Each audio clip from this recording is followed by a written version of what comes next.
That was announced ages ago. That was even announced. Yeah, but I don't pay attention. I was just like, oh, shit, that's under a month.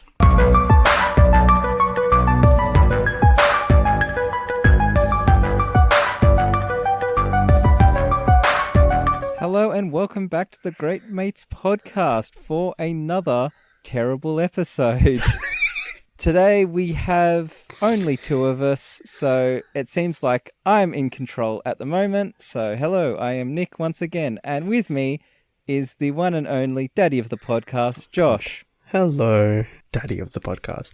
I mean, you are the daddy of the podcast. Yeah. I mean, you know, I own that right now. Yeah, the fact you play along with it. It's bad that I'm an enabler and I'm enabling this to continue. More so, well, yeah. I mean, it's been a long running gag, obviously, throughout the 3 seasons, and then all the extra stuff that we've done. But yeah, I mean, it's not like it's a negative thing. No, it's not a negative thing. Yeah. I mean, you know, I guess we funny. I could have done a Father's Day post. We really missed that. Yeah, you guys could have done it. And like I said last week, you guys could have done the surprise birthday thing again. But we went through that. I don't think it was something you can do twice in a row. Yes, I was like, it's something that works once, or once every few years, I guess. Just for that validation. Well, I mean, it was my brother's birthday. It was actually my brother's birthday today when we're recording. Oh. And last year, he was like, oh, okay, I'll go golfing with my friends and that'll be cool. And it turns out that his roommates threw him a surprise party. And I may have talked about it last year, but my brother is not one for surprises. Mm-hmm. So he was just so grumpy about it.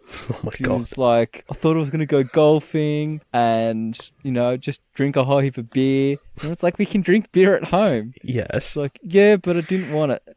And after a while, like, he was okay with it. Yes. And then he ended up going golfing the next day anyway. Oh. But yeah, he was just, and the roommate that kind of organized it was talking to like my mum and I, and she was like, did I like do something wrong? And we're like, I mean, yes, but no.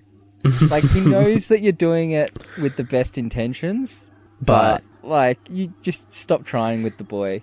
Mm-hmm. And like, you never get anything, like, it's not worth the effort. Yeah. And then this year we went go-karting and I crashed into a wall at like 25, 30 k's an hour. Oh my God. Yeah, I was real sore yesterday. Oh God. Real bad back pain. Oh God. I was like, it's fun, but walls and me don't work. And it was right in front of Mum, and apparently the Mum's quote was, why did it have to be one of mine? So. Oh dear. But I came last in all 3 races, so. I was actually surprised I didn't get red flagged after crashing into the wall at full speed. I don't think they really care then, right? I mean, they seemed to be pretty heavy on the, like, we're doing it for the right reasons. But even, like, pulling me in to make sure that I wasn't, like, injured or anything. Yeah. Because, like, I slammed into that wall. Like, it was right down the straight. So I came right down the straight. And I had people coming up my right. So I was trying to, like, let them overtake me. And by doing that, like, I wasn't paying attention to where the wall was, and just like, and then just as I was trying to like turn, just turned too late and just went like left corner first, right into the barricade. Oof! Yikes! So it was like another head/neck injury to add to the running tally.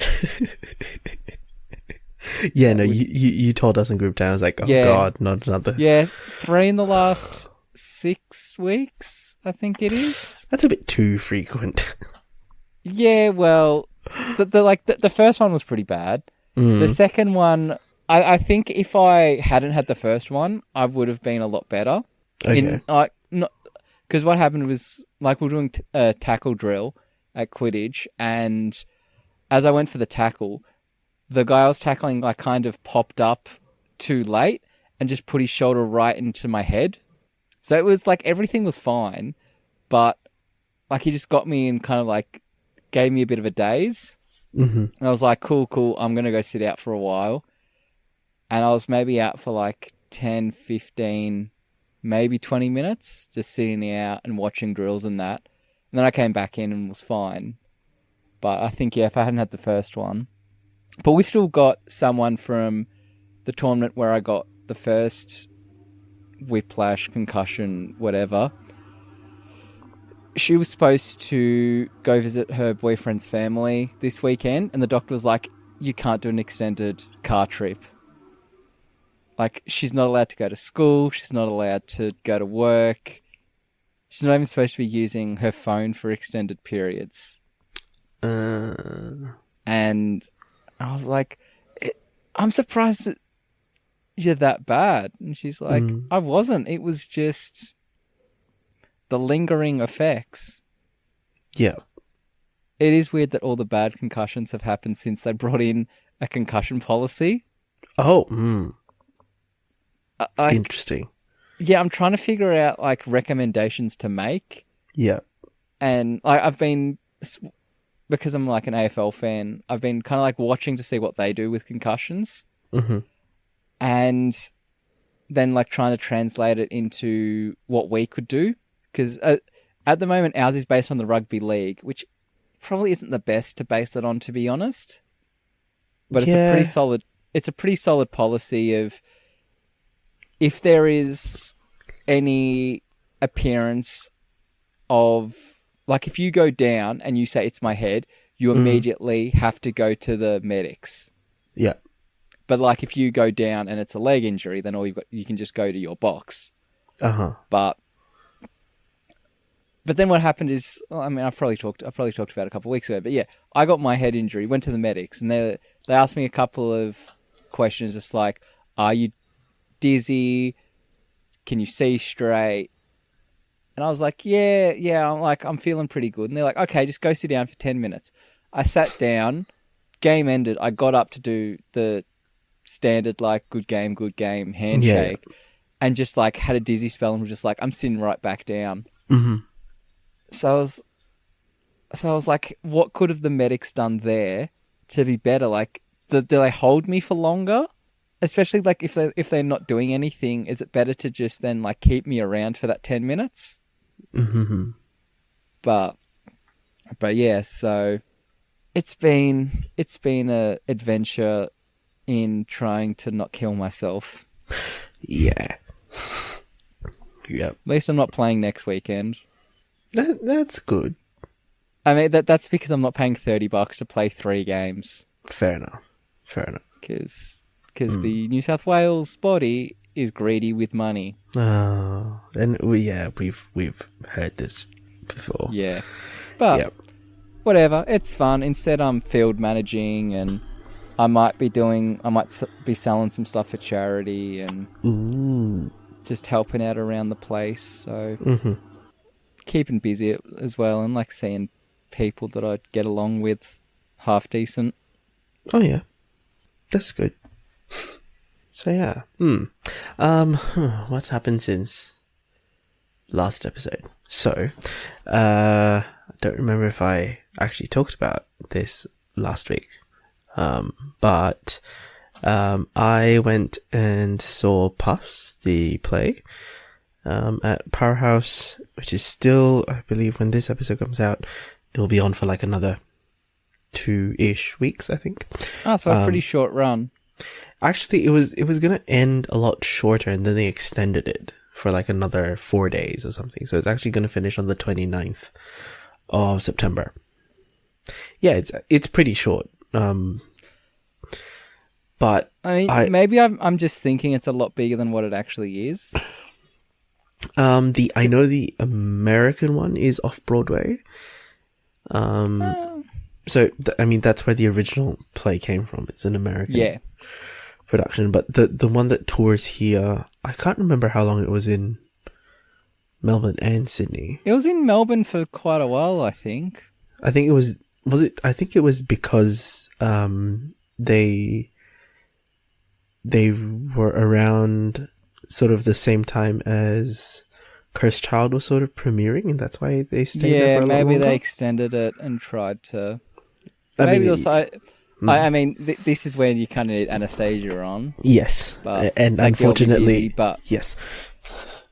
I can imagine maybe if this is like the start of like an Asia touring show, Ooh, they may have.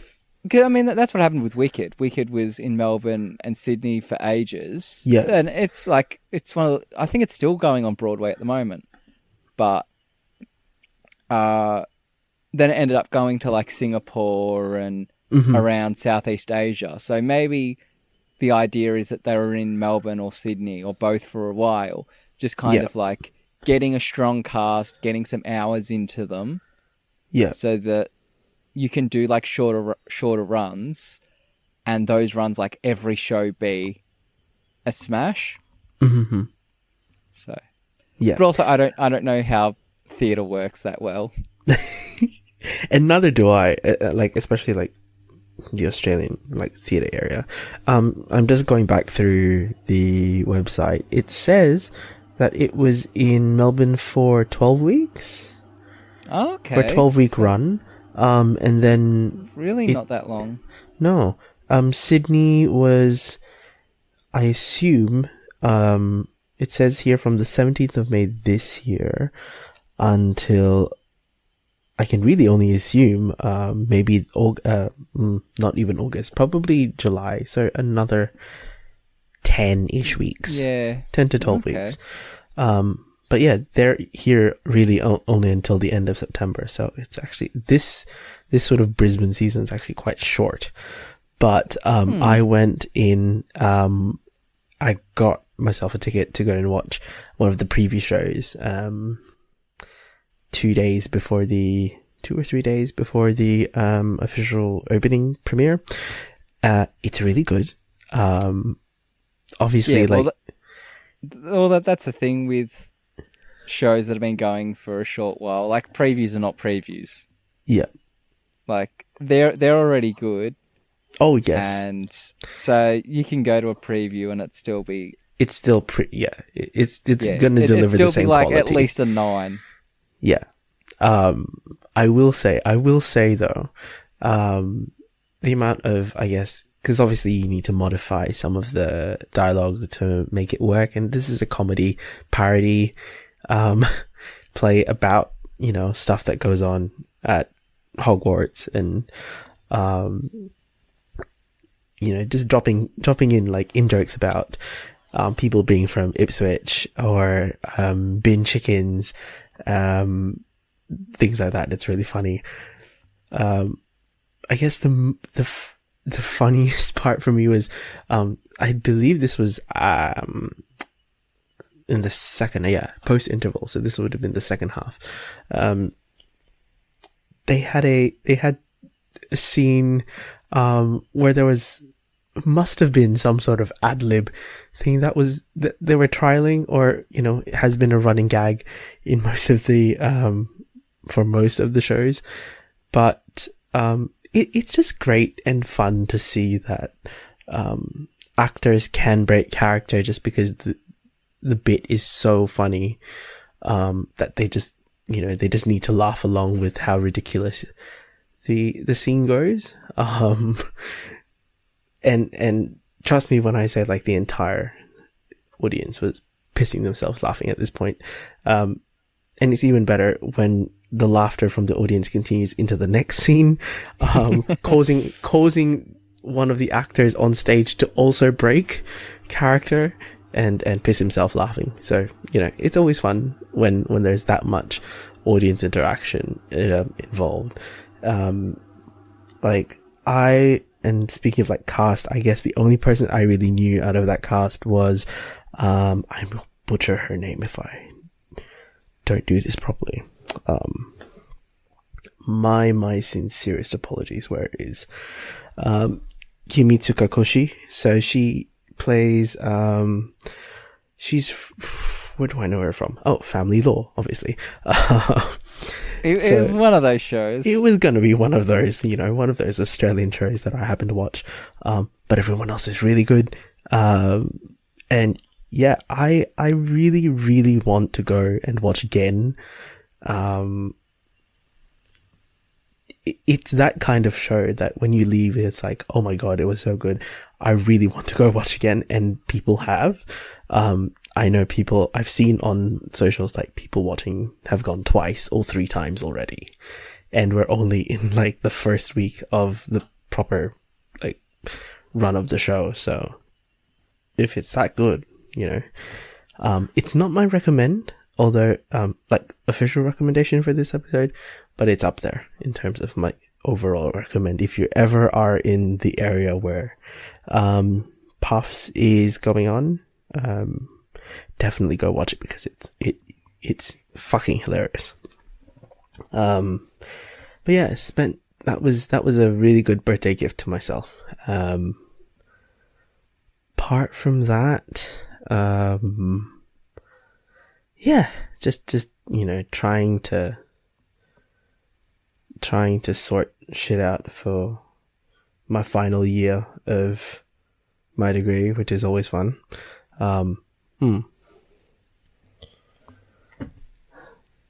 Okay, now we were thinking, what were we going to talk about, Nick?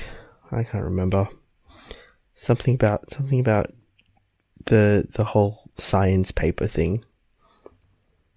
Well, what do we have? We had strep causing OCD and anxiety in was children. the headline. Yeah. Mm-hmm.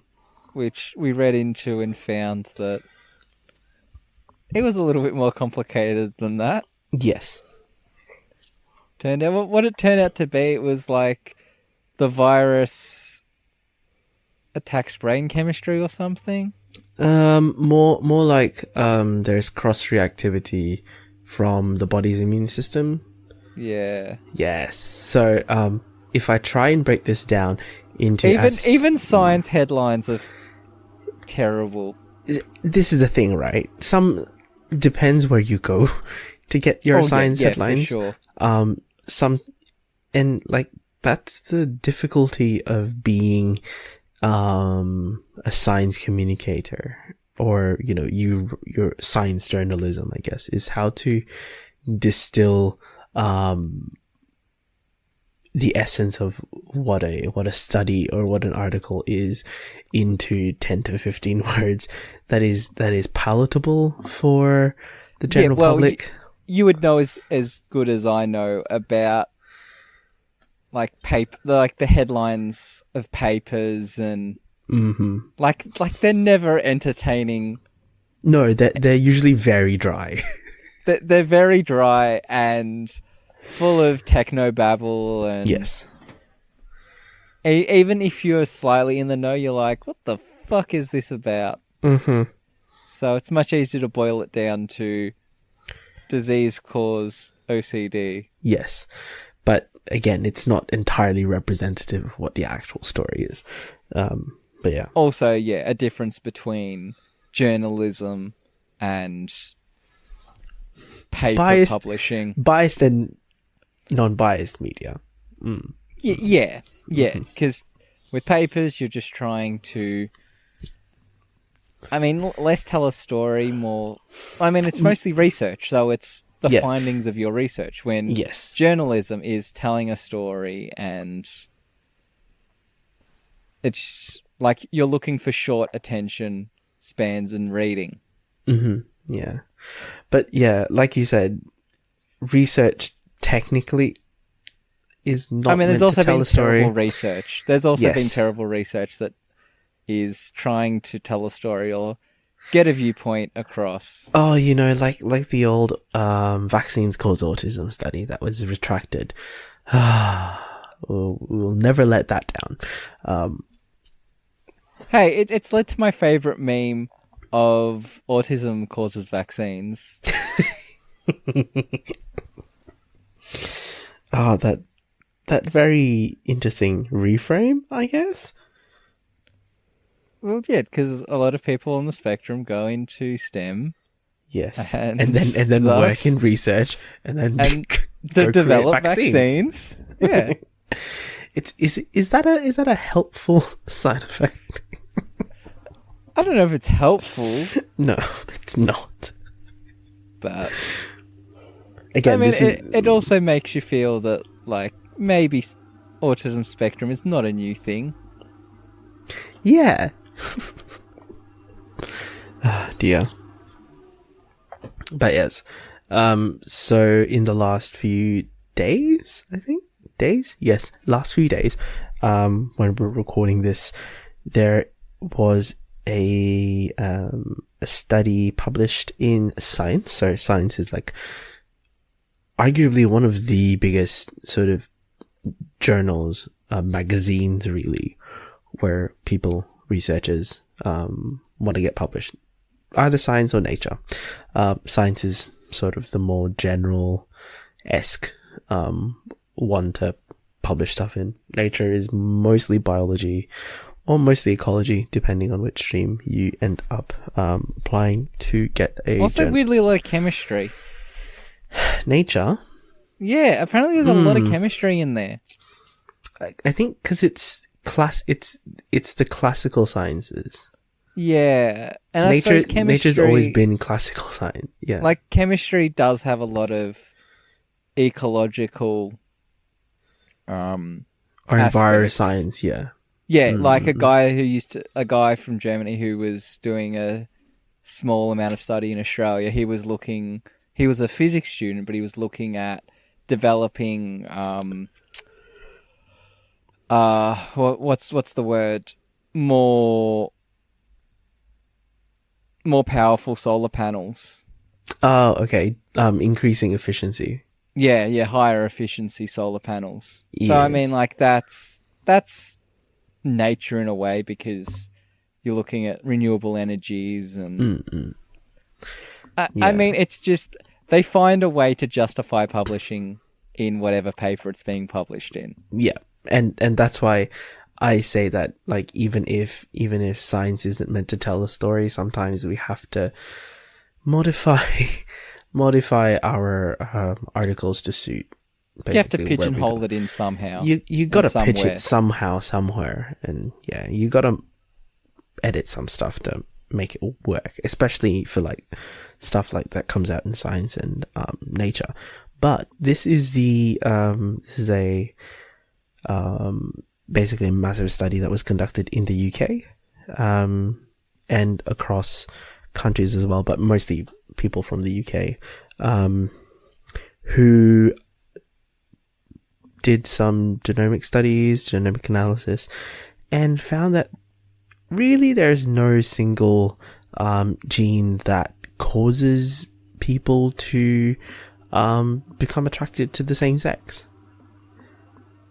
So, you know, it's not like, I mean, I was looking through like old articles and stuff like that apparently there was an initial study done probably almost 20 years ago now that tried to like locate somewhere in the chromosomes in the genetic maps that there probably was going to be like a gene that would influence sexuality. But you know, now that we've done a pretty big study, so this is like 400, almost 500,000 samples, so that's a pretty decent sample size to do analysis on. But yeah, there's no single gene that can influence sexuality or gender identity actually. So, you know, I mean, that doesn't surprise me because such few stuff is actually single gene. Like a lot of people talk about like recessive dominant genes and all that. It's actually a lot more complicated than that. And a lot of people don't understand that. Yeah, I think people just get caught up in the whole you know, Punnett square thing. Yeah, and I mean that's how school works. Like school is just trying to teach a basic thing that everyone will understand, so then they can test you for it. Yes.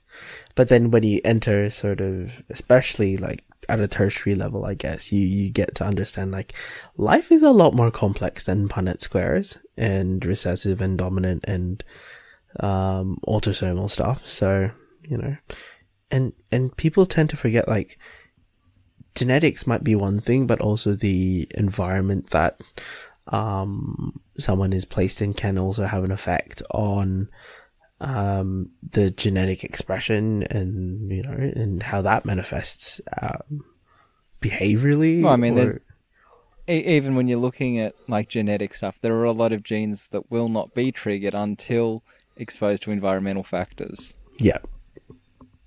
And hormone levels and fun stuff like that. So, yeah. You know. So, yeah. And like, and to me, this isn't surprising either. Mostly because I've sort of been there, done that in terms of the entire genetics thing. But I guess, you know, this can have both positive and negative implications in terms of when people are discussing. I mean, the fact that people are even looking for a genetic factor for it is a bit worrying, I suppose is the word. We like, do we really need to? Like, when is curiosity too much? Like, when does it become too? When did you become too curious? Like, just let it be a thing that doesn't need to. You don't need to find the reason for everything, and that's kind of an annoying thing with humans. Like, I put this in the chat, and I also talked to my family about it, but I am a habitual dating app user, and I had someone randomly ask me, like, do you believe in God? And I was like, no, not really. And she was like, well, then how do you think we had constellations? And I was like, they're random. She's what? So we have, out of randomness, we have stuff that looks like pots and letters. And I was like, yeah, humans are really good at finding patterns. For no other reason but the fact that there are evolutionary factors. You know, you see a face in the dark, probably a bad thing. Yeah. But, like, humans just really good at finding patterns. And when you actually look at constellations, you're like, oh yeah, Pisces is just like a weird shape that people were like, oh yeah, that looks like an animal. It was the Greeks just wanting to label shit. Yes. So that went no further. I was like, yeah, probably for the best. Yeah. Oh dear. I guess in terms of this, I think what the group was trying to do was demonstrate or I guess provide a response to the initial question that was... Yeah, I mean, they could have found what they were looking to find, which is that there is no single genetic factor. Yeah. Which is good, I suppose, because it's kind of shutting down that whole notion. And, you know... Because if a genetic factor were to be found... Yes. Of course, the right-wing Americans would try to find a way to fix that gene. Yeah. So, yeah, to take that, right-wingers. There is no way to cure the gay. No, there is not. Unfortunately. Well, no, fortunately, there isn't. I mean, fortunately and unfortunately. Yeah, you know, depending on where you sit on that spectrum. Or how you feel about yourself. Yes, that's true. It is interesting though that this paper came out very recently, and on the eve, not eve actually, a few days before. Okay, this is the thing, right? Brisbane has Pride Month in September. Something I don't quite fully understand. Well, I mean, as I've said on the podcast, currently my father is on his European vacation that kind of also became a mini go to as many Pride festivals as you can. So he hit up Amsterdam, Berlin, and Manchester Pride. Which I think I've already said this, but I'm so amazed that Amsterdam Pride, like the parade is down canals. Oh yeah. I'm like, on that's just canal boats. Come on. Yeah, I'm like, that's What just could a be cool more thing to do. Amsterdam? It makes it really unique. Mm-hmm. They could do that in Sydney if they did it like through Darling Harbour or something, but it's not quite the same as like you could do. It's not the same effect. Yeah, it's not like you've got streets on either side where people can gather and watch. Okay, actually, no. Hang on. Maybe next year there'll be a Mardi Gras tram. Maybe. Given the whole light rail thing in Sydney is supposed to be done by next year. Lord help us all. Mardi Gras light rail. Yes, Mardi Gras light rail. I can't think of anything worse. Anything more Sydney though. I mean, technically that would be very Melbourne. But let's be honest, Melbourne has a more efficient light rail. It would system. be very Sydney if it broke down within the first 5 minutes. Yes. Yeah. Cough, Metro, cough. Oh boy. But yeah. Dear me. Sorry, I'm just continuing to scroll through the study. So,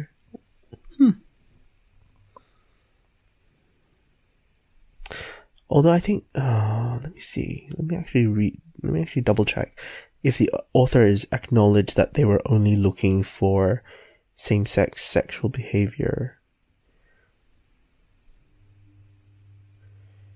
Yes. Hang on. It's also very interesting that they were able to use 23andMe samples as well. Although to be fair to 23andMe, I think in their terms and conditions, whoever uses the service automatically gives 23andMe the yes, that's what I was going to say. They're a terrible. Yeah, and then they would have sold it anonymously. I'm surprised that they even have the data. I mean, maybe it's voluntary data of attraction. I'm gonna have a look. I believe it is. So, I suppose maybe for the sense of family tree building. But oh, okay. So I'm reading through. So the 23andMe sample comprised 23andMe customers who consented to participate in research and chose to complete a survey about sexual orientation from many possible survey topics. Okay.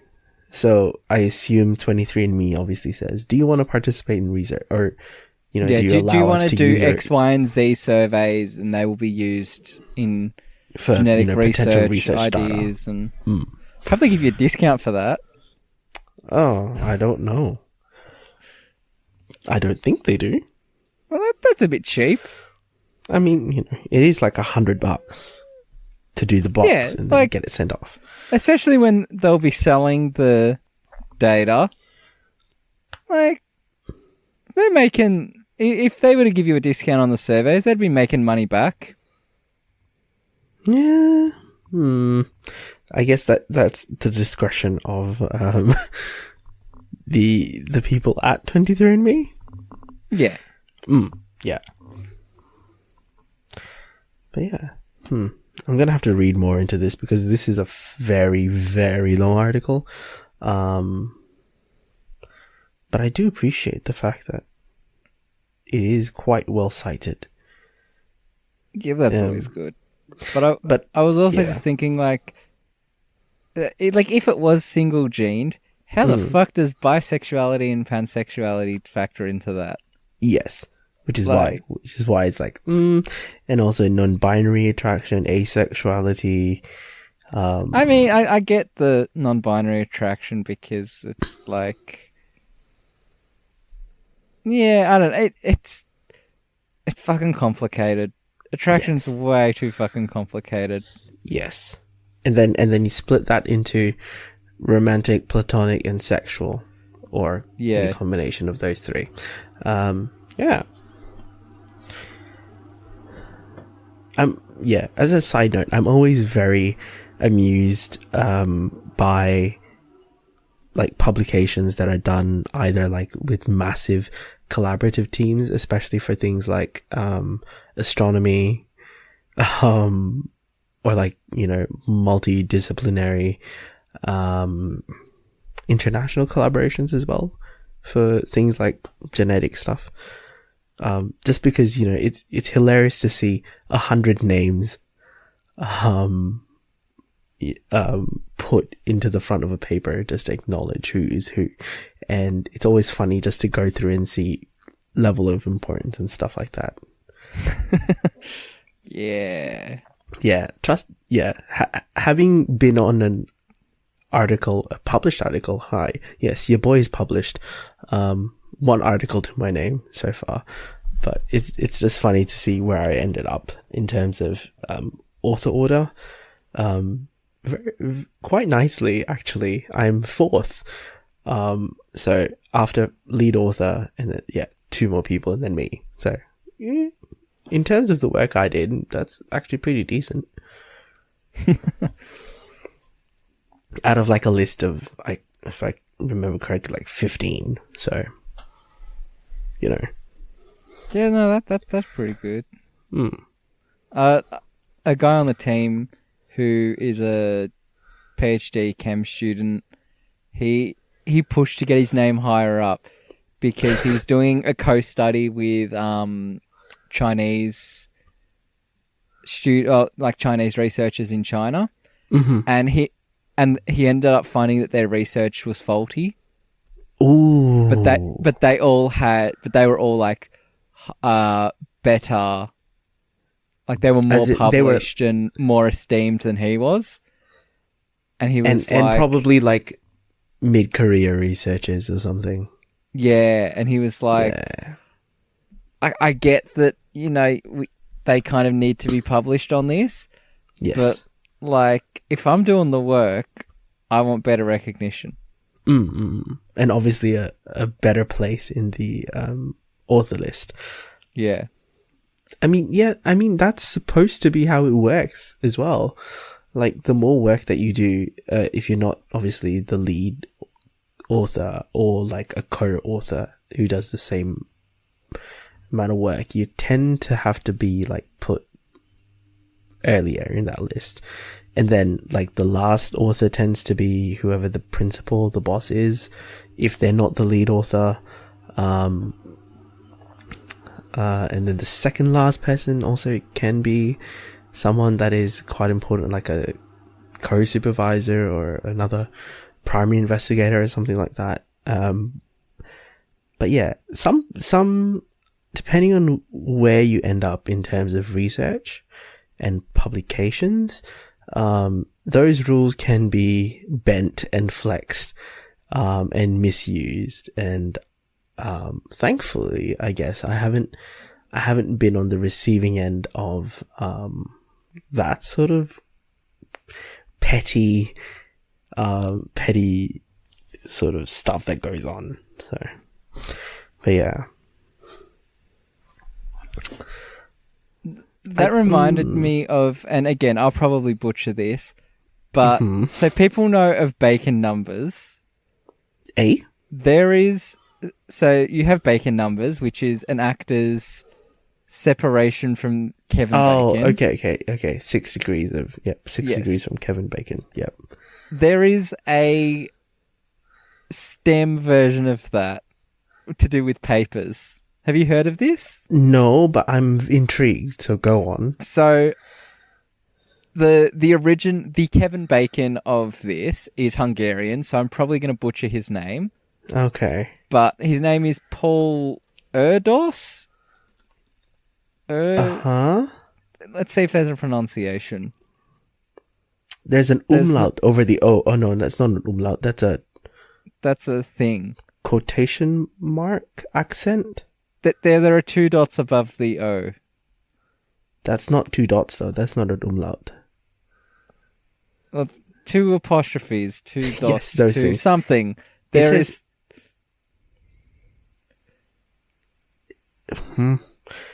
I think it says Erdos. Yeah, something. But yeah, so you have your Erdos, whatever number, which is... How many degrees from... He's described as one of the most prolific mathematical writers. Mm-hmm. So yes, there are... And because, if you work on a mathematical paper, you may also work on a physics paper. And if you're working on a physics paper, you may work on a chemistry paper. So it is quite interesting when you get into, like... And then there's also an interesting crossover of people that have both a Bacon number and a Erdos number. Okay. So a published researcher and an actor. Mm-hmm. And that also does include someone like a Neil deGrasse Tyson. Oh, okay. But I'm just trying to find the list because I know, you've got like a Neil deGrasse Tyson, Stephen Hawking all have numbers. Erdos numbers. I'm going through the wiki. Compute your number. Yeah, I don't want to put myself into that because it's going to come out as 0. Wait, what? You can compute your own Erdos number. Erdos number. I don't see any reason to. Oh, I might, just for shits and gigs, just to see if I'm actually... As you said, you have one paper you could Yes, get I have a somewhere. whole paper to myself. Where? What? Come on, where are you, list? What even is this? No, that's not it. Here we go. List of people by numbers. Well, 0, there's one person. Of course. But let's have a look. I'm Wow, there are a lot of... I'm looking at just all the collaborators, and there's enough with just people with like one degree of separation. Yeah. I'm going through the Wikipedia, and apparently Angela Merkel has an Erdos number of 5. Yeah, because she's like sociology or something. I think so. If I remember correctly, her... No. She's a physicist. Oh, okay. Yes. That's... Yeah. Physics and physical chemistry. I always knew I liked her. Yes. And she has a PhD in quantum chem. So, props to Chancellor Angela Merkel, I guess. He's a better one. Physicist Richard Feynman has an Erdos number of 3 and a Bacon number of 3. Oh. Stephen Hawking has a Bacon number of 2 and an Erdos number of 4. So he's closer to Kevin Bacon than he is to... Paul Erdos. Yeah, to a mathematician, which is interesting. But I suppose... that's actually really interesting.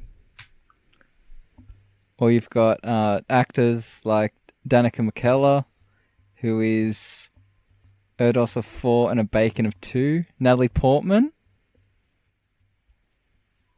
What? Okay.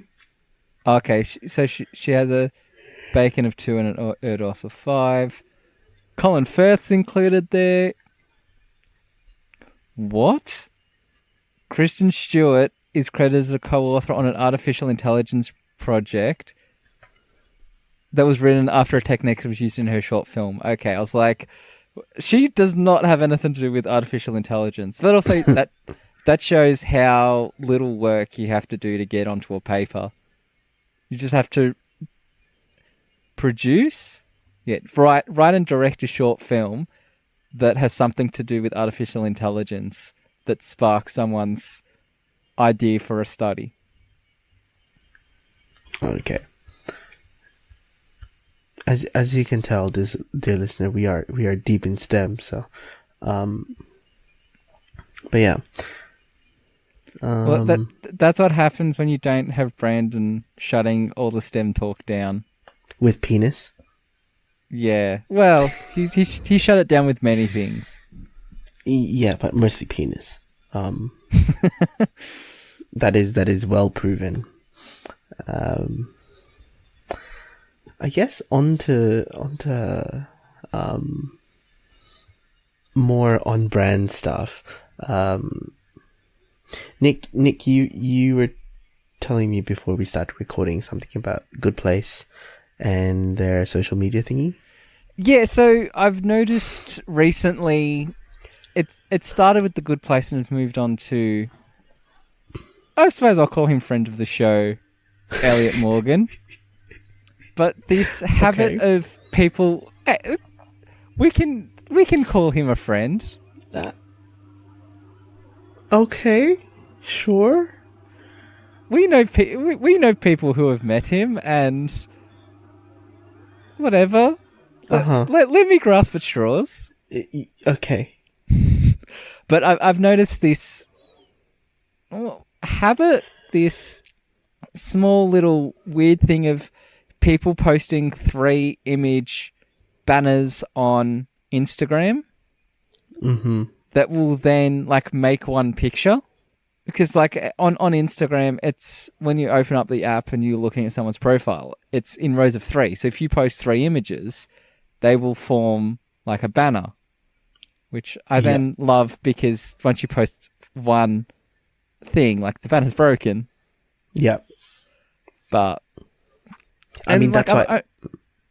And I've only noticed it recently, and I'm like, is this a new thing or is this like an old thing that now I'm only because I've noticed it once, I'm noticing it all the time. It's definitely not a new thing. It's been around, I think, ever since Instagram sort of adopted the grid format in terms for profiles, because it's been a strategy, especially for like, actually initially it used to be just like brands and those sorts of things, not necessarily like influencers or people who have the business account now for that. And yeah, you're right, it is a tricky thing to have the grid of like a banner that spans over multiple posts. Yeah, I'm just looking at the Good Place one at the moment because I wanted to remember how it was, and yeah, at the moment it is broken. They have 2/3 that they've got, and they're all broken. But the original one was they posted in reverse, I presume. They posted all at once. Where it usually reads, goes welcome. right to left. Yeah. Yeah. But at the Good Place one that I first saw, it spells out, welcome, everything is fin, with the E crossed out in fine. Oof. Yeah. Oof. And then they had one where all the characters like saying goodbye, which is also real oof. Yes. Also, I mean, I guess I get why someone like Elliot would do it, because you're posting three posts, so it's more likely in a broken timeline, like in Instagram, someone is more likely to see one. Yeah. And then get the reference and go to the actual profile to see the full thing. Yeah.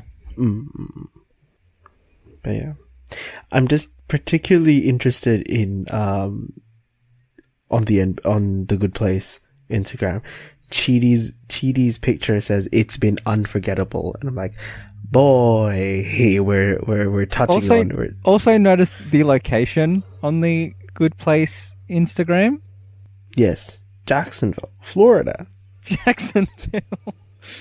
Your boy Jason. And see, I feel also, like if if the Instagram were to be run by a character, it would be Tahani. I mean the Twitter page follows all of the people that Tahani's name dropped across the three seasons. That makes sense. That makes sense. It's very meta. I do appreciate it. Or the Instagram would just be Janet. Like, it would just be Janet. It would just be like a part of Janet's persona. Like, she just, without even meaning to, just posts random things to Insta. That'd be a real good character Insta, actually. Or a Twitter, just a Janet thing where just Janet posts random stuff. I mean, the YouTube channel kind of is already that. Yeah, I suppose. They did like a 5-hour, in very big quotation marks, live stream of Janet in her void. So you just see like footage of Darcy in like from different angles, and then occasionally she'd disappear and then come back and then disappear again for like 5 hours. That was very weird to see live and see that happen on YouTube. But yeah, it seems like it's a very on brand thing for people at the Good Place social media team to I mean, put up they get their product. Yes, they do. And I think that's definitely that's not how it got popular, but I think that definitely like keeps the internet happy.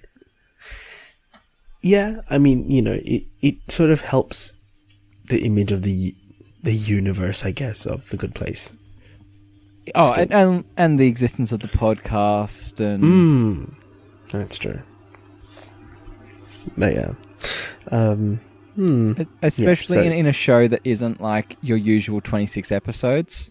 Yeah, it's like, here's some extra content that kind of gets you going, and you don't forget about its existence. It's like, it's there if you want to like fill your time with interesting stuff about the show or the people that work on the show and stuff like that. Yeah. Speaking of things that we normally talk about on here, also not long ago, Kim's Convenience Season 3 won the People's Choice Award for the most popular foreign drama of 2019 at the Seoul International Drama Awards. So, which obviously meant that Paul, Jean, and Andrea, who play Appa, Oma, and Janet, went to Korea to accept the award. I believe this was... I don't remember if they knew about it. Oh no, they didn't. So, you know, they went because Kim's was nominated. So, it's just really good to see, I guess, a Kim's sort of be recognized in Korea for the sheer fact that it is, you know, a really good show that is created by CBC, and the impact that the Netflix distribution has had on, like, you know, everyone else in the world talking about it, not necessarily being Korean in background. And I do believe it's going to be almost a year since I dropped that massive Twitter rant. So, you know, if you see me retweet my thread in the next few weeks, you know, have a look at it and see what kind of impact I had on the show. And, you know, yeah, well, I was just thinking, like, I wonder how it's been received in Korea, because it's not, like, to me, it's not a Korean story. It's an immigrant story. Yeah. So how does a story about Korean immigrants work in Korea? So I've been chatting to some of, like, the Korean international students that I know here in Brisbane. Like, if they for them, like the ones that I've talked to, they really enjoy it because they understand the humor, they get the comedy aspect of it. So for them, obviously, it makes a lot more sense. For people in Korea, from what I've been told and from what I've seen, it, again, it depends on how much exposure they've had to, the Western way of presenting humor or telling a story. And if they have family that live overseas and study overseas. Yeah, I suppose, yeah. Or if they have studied overseas and then come back or something. Yeah. If they themselves have been in a similar situation, from what I understand, that's how it's been received. It's actually been received pretty well. And I guess well enough that, it got a nomination in, Seoul International Drama Awards, which is, I guess, outside of, the context of people who, consume Korean media like K-dramas and those sorts of things. Like, international media wouldn't necessarily be attached, or be very focused on something from Seoul. So, it's actually it's a really good thing that's happened. And I watched, Paul's, thank you speech, and he did part of it in Korean, which obviously got a really good reaction from the crowd. It was to say that from the translation that I know is like, he's sorry that he's not able to do the entire speech in Korean because his Korean is very basic. So he apologizes for that. Very Canadian, obviously. But then of it goes to talk on about the way that Kim's tells an immigrant story and how it transcends beyond the stereotype of like Korean and Canadian. It can apply to other cultures as well, which is what, overseas people have been really talking about and how relatable it is. So, it's really good. And I can't be more happier that it's gotten the recognition in Korea as well. So, yeah. Anyway, I think we have a premiere date for season 4. I think that's already been announced. I couldn't find one when I was looking for it, but I also didn't look too hard. I don't think they've given an exact day, but it is January 2020. So again, around the same time that Kim's premiered, this year. Well, we have to book our flights to Canada. Yes, we all do, don't we? It's a group booking, Yep. every week for 14 weeks. Yeah, around that. About that, and I'm already doing a few traveling, because British Bake Off has already premiered, and Canadian Bake Off is going to premiere not long after this episode drops. So I'll be doing a lot of flying, and God knows how that will affect my study. You've got like Blackboard. Yeah, and Edgerome, the benefits of Edgerome. But yeah, this is my first time probably watching through British Bake Off like in its entirety at the same time, I guess, or close enough to the UK, which is very interesting. I'm obviously doing it because my other Bake Off friends are watching the show, so and also gifts. Also, it's on brand for you. Yeah, it is very on brand for me. Let's be very real. If people have known me over the past few years, you will know it's gay food, sometimes diasporic stories, sometimes all three at the same time. And if it's like gay food of color, then it's like mega brand. Yeah, yeah, that, yeah, yeah, yeah. There's no lying or hiding that fact that if it sort of happens to be, I guess, I would say specifically if the contestant is on a food related show, happens to be a person of color and also happens to be queer, then you've ticked like most of the brand boxes. So I will definitely be standing queer people of color on the cooking show. So we've picked that up. We've been there, done that. Yeah. And if you haven't, that's not a new thing. No, that's not a new thing. And if you haven't noticed already, why aren't you reading between the lines? So yeah. I mean, you and Brandon had enough MasterChef chat for that to probably be pretty evident. Yes. Fortunately, I don't know. But yeah, I'm really keen. There are some definite queer people on this season, both seasons of the Canadian and British Bake Offs. I'm really happy, and I'm also really happy that I get to see cakes and sweet stuff being made, mostly because it serves as inspiration for potential stuff that I might make in the future. So we live in hope. But yeah.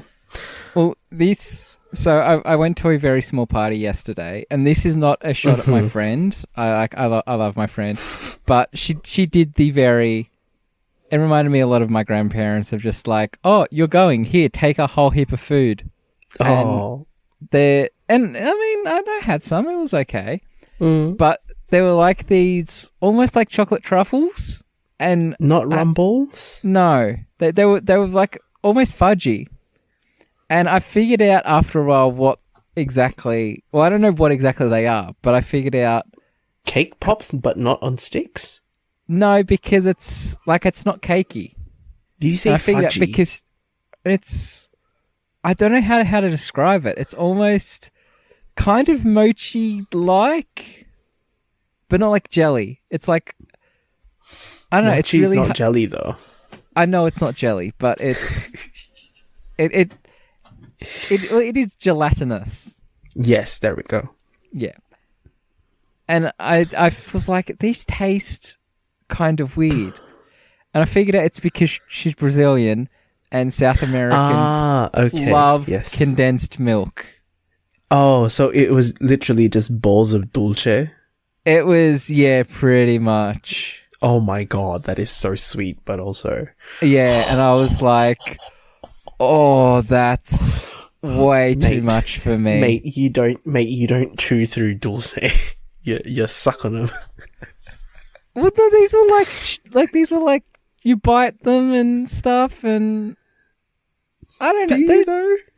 Well, that's what these. I will personally take a photo of the remainders and send them to you. Please do, and maybe one with a cross section, because it's okay. They're hard to describe because they're like soft and like chewy, but not chewy, but like chewable is probably the better description. But yeah, they're just like so thick and creamy, and I was like, oh. Are we talking about desserts again?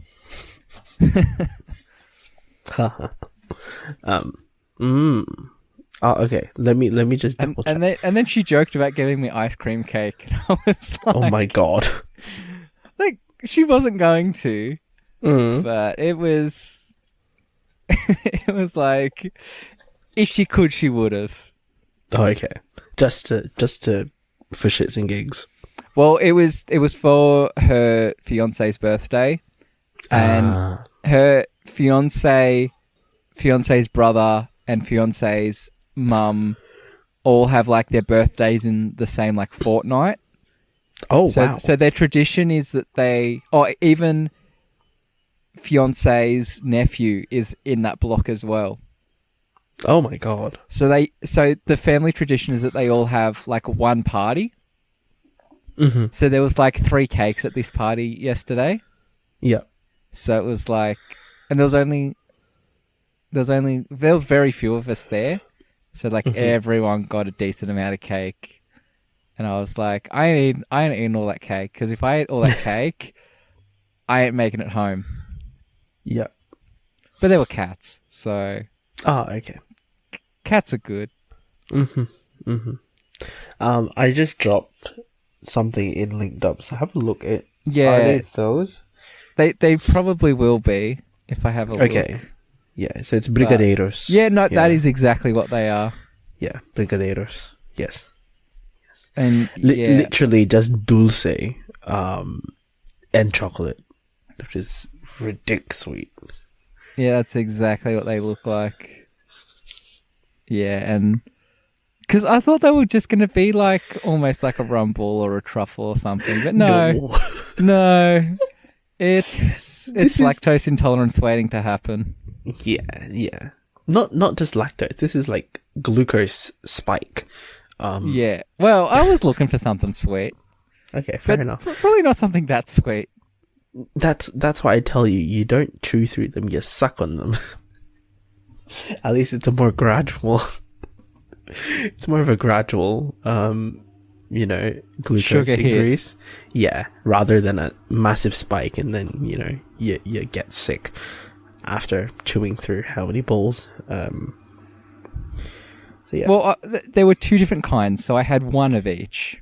So it's not like I was in a coma, but yeah. But you were very equitable. I was like, I'm going to sit down for like half an hour. Gosh. Oh, that's funny. Okay. Is there anything else we wanted to touch on? We've been going on actually for quite a while, which is actually decent enough, I guess. If not, I think we better start doing recommendations. So now's the time where I get to take control back and close off the show. So recommendations are something that we do. We recommend, things to watch on Netflix, on TV, on YouTube, games, comics, books. Sometimes people that we think are good enough to get a recommendation for. And yeah, Nick, what's your recommendation this week? Now, I gave you a little bit of an insight before we started that this could get a little bit upsetting, and that is because I'm not recommending anything you said previously. So it's currently September, and in Australia and New Zealand, September is Save the Box, which is all about raising funds for gynecological cancers and research and all that. And as I've either said on the podcast or alluded to in the podcast, kind of what brought me to this podcast was my mum going through gynecological cancer. So it's a passion of hers, and it's then become a passion of mine. So this isn't, I'm not saying like donate money, but the Australian and New Zealand Gynecological Oncology group are, of course, trying to raise funds. So either, go donate money or have a look, or if you are of that gender or whatever, have a look at maybe yourself and get educated because there are some really frightening statistics out there about gynecological cancers, and it's a type of cancer that doesn't get enough word and is not talked about enough. Yeah. So, a weird recommendation, but it is September and I do feel obligated. And I guess, I worked alongside a lot of gynae researchers as well. So I'm familiar with ANSGOG, and they are great people. And yeah, gynae cancers are something that I guess also falls under the sort of cancers that don't get enough research funding. And that is something that happens also around this time of year where, we, like here in Australia, we get to find out who has been fortunate enough to be funded for projects and who hasn't been. the less publicized cancers tend not to get as much funding, which is disappointing. But yeah. Oh, and Mum was sent because Mum's doing a lot of stuff at work, and she sent around an email just being like, it's that time of the year again. If you've got some money, that would be great. I'm also selling chocolates, so if you want to buy a chocolate, they're here, and all the profits from that will go to it. And she had some statistics, and she was saying tonight that a coworker had come around and been like, I didn't know there was I didn't know that, breast cancers, so few people die of breast cancers now, and that ovarian and gynecological cancers do have such a high mortality rate. And then she was like, oh, but it's fine because I get pap smears. And Mum was like, pap smears aren't gynecological. I mean, yes, they're technically a gynecological cancer, but they're not. Yes. Ovarian, and they're not ovarian, or they're not endometrial or anything uterine. Yes. So a pap smear ain't gonna check for, and she was like, well, then what are the tests I can do? And Mum was like, you wait till you're in so much pain, you go to the doctor, you get an ultrasound, and you get told that you've got stage 3 cancer. Yeah, that's the unfortunate reality of. So I won't get into anything else because, like I said, it's a very depressing story in statistics. But if you do want to look at those statistics, they are very publicly available, and Mum and my family's thing is that no one else has to go through what she and we went through. So that's the depressing part. And if you want to see anything more uplifting, you can check me out on Twitter and Instagram at Nick Lancroon. Hey. There's been some fun Twitter games lately, and oh my lord, I should probably put up some more pictures of cats on my Instagram because I have a couple. Because my cat's been stupid, you haven't been updating recently. No, because I've been doing other stuff. Yes, I've been trying to get my photography stuff up and running. Yes, so I've seen. Sweet. I'm going to do 2 recommendations, I think. I feel greedy. There's only 2 of us, so 3 recommendations feels normal. I probably should have come with a second, more uplifting recommendation, but I didn't. Okay, fair enough. So I guess the first recommendation, I'm going to recommend a YouTuber that I recently discovered that does kalimba covers. So kalimba is an instrument that is like basically like a hollow piece of wood and like a whole bunch of like metal tines that you pluck or push down, and it's like a I did a bit of reading about it, and it's like from the from Africa, and it creates this really interesting sound. So this YouTuber is called April Young. So she does covers for many of the Asians that may listen to this, River Flows in You, but also she does like stuff from, I believe she did one. Where are her list of videos? Somewhere over the rainbow, like classic stuff and modern stuff as well, all on these different kalimbas. So it's really cool. Go check her out. The other one, my other recommendation, I guess, is going to be, and I hate that it's on brand, but we'll go with it anyway. Is it's gonna be a contestant from this year's edition of MasterChef Australia. Of course. And I feel like, yes. Who else? Where else could it possibly come from? Who else would that recommendation come from? Well, either me or Brandon, right? I feel like more you than Brandon, like heavily more you. Fair. Okay. Fair enough. I am actually going to plug Ben Trabiani's Instagram. Oh, of course. Jesus Christ. More so because I feel like he deserves more followers.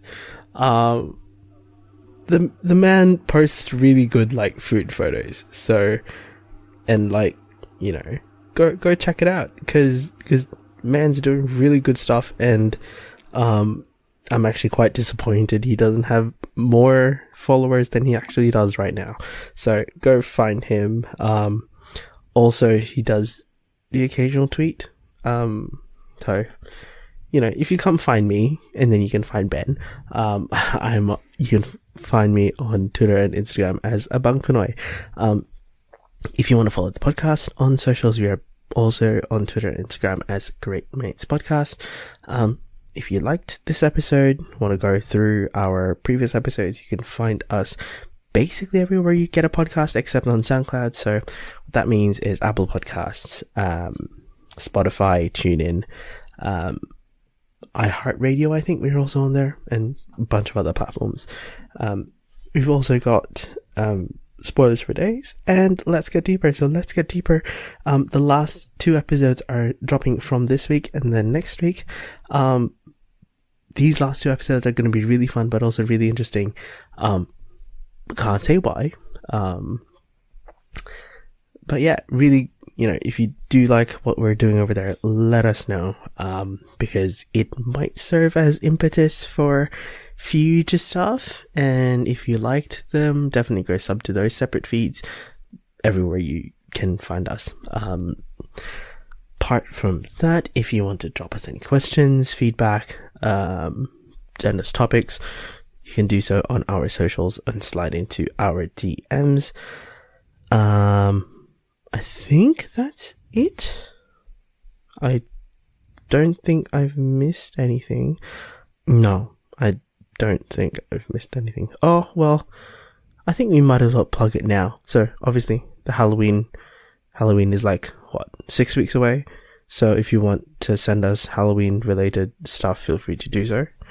And then, our Season 3 finale is going to be, at the end of November. So, yeah, that's going to be it for this season. Yes, I'm letting you guys know early just so that, you know, y'all don't get caught out and realize why the fuck we don't have any episodes in December except for Christmas and probably New Year. So yeah, that's going to be it for us this week. Definitely go check out all of our other channels as well as previous episodes, and we shall see you guys next time. Bye. Bye.